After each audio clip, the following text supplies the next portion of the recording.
I found a hidden camera that my stepdad put in my room while he and my mother went camping, so I reported him to the police and exposed him to the family. I am 16 years old.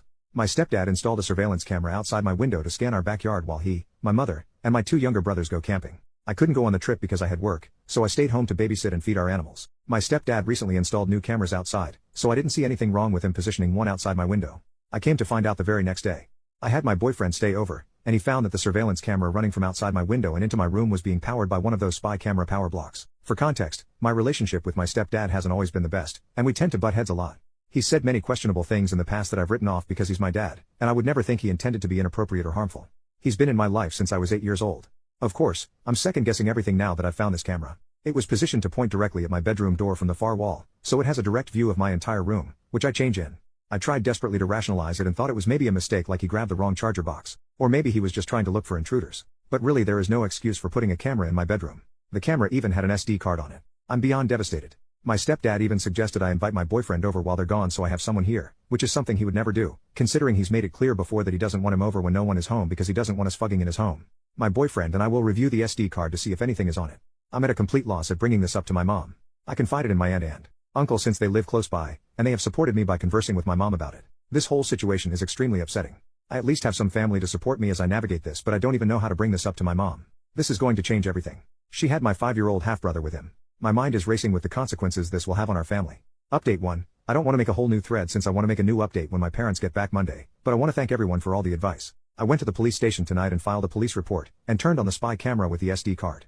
The officer said this is a serious offense, and I will likely get an investigator's call early next week due to the severity of the situation. I plan on telling my mother about the police report after we talk about this on Monday, with my aunt and uncle present. This was the hardest thing I ever had to do, but whatever this was, it ended with me.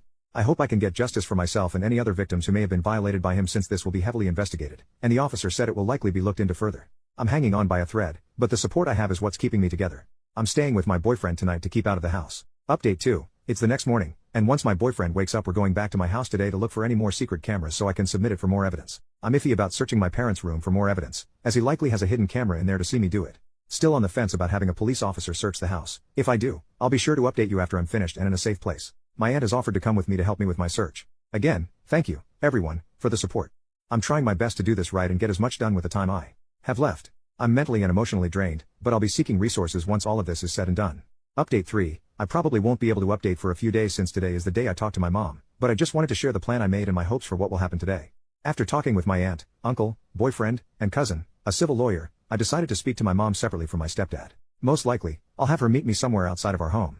I'll have my aunt with me, and this is where I'll explain everything to her: the camera, past uncomfortable experiences I've had with my stepdad that I originally brushed off because he was my dad, video footage of him deliberately setting it up and angling it, and footage of me in my room. I'm praying she understands why I had to go to my aunt instead of her, considering she was not in town, and I was worried for her safety if I told her what happened. I'm hoping that my aunt and her being away from my stepdad prevent her from reacting out of anger, searching for him, and escalating the situation then and there, and I hope my aunt can provide some support for her. I'm prepared for her to go through the same processes I went through, such as reasoning and denial, but with the evidence, there's no possible way she can deny it. I'm preparing myself for the worst. I just hope to be strong for her and support her as this hits her like it did me. I will not be returning home or facing him today. My boyfriend will be on standby to pick up my brothers if needed since my aunt has offered for them to stay with us so my mom can talk to my stepdad without them there. I'll ask my mom to meet me and, of course, not tell my stepdad about the circumstances. Maybe she can tell him she's going to the grocery store. I don't want him getting any hints that she could be meeting with me. I know I've said it a lot, but I truly appreciate the support system I have with my family and here, too. This has been a nightmare, but hearing everyone's stories about this, which proves it's way too common, is helping me get through this and pushing me to do the right thing. Not only am I a victim in this, but my boyfriend as well and God knows who else. Update, I don't think I can share many other details until this ball starts rolling with the police report. I just know that I am safe, and I have been very busy the past few days with apartment hunting, working, and attempting to heal. Most of you may have guessed it, but my stepdad got to my mom before I could. You can kind of assume how that's been going. I promise that once the investigation starts and my mom finds out about it, I'll be here sharing more of what happened. I don't want to remove my post in case someone else may be going through the same thing and needs the support of you guys, as shown in my comments. I appreciate everyone rooting for me, and am sorry that my mother isn't on my side right now. I've been focusing on myself more since the conversation and trying to make the most of the situation. On the bright side, I've been able to hang out with my cousin, who helps keep my mind off things. I'm doing my best and will update you when it feels right. Last update, it's been a while. I never thought my post from a little over a year ago would reach so many people, and I'm so thankful for all the support Reddit has given me. A lot of you probably want to hear that my boyfriend and I got justice for what my mother's husband did to us. I wish I could say we did, but given our crappy police system and outside factors, we have not. I keep contact with my brothers and mom, but contact is now severely limited because of the situation. It pains me not to be able to see my younger brothers like I used to, but honestly, it isn't my choice, and I've come to accept it. My mother is still with him and continuing to isolate herself from her family. I know many of you are rooting for me and wishing me nothing but the best, so I'll update you on my personal growth. My boyfriend and I moved in together. I graduated from nursing school, and I started my new job last month. We have been trying to heal from what happened and growing our relationship. We're planning a trip together soon. I'm still surrounded by some amazing friends and family who have been our rocks through this and helped us cope with everything.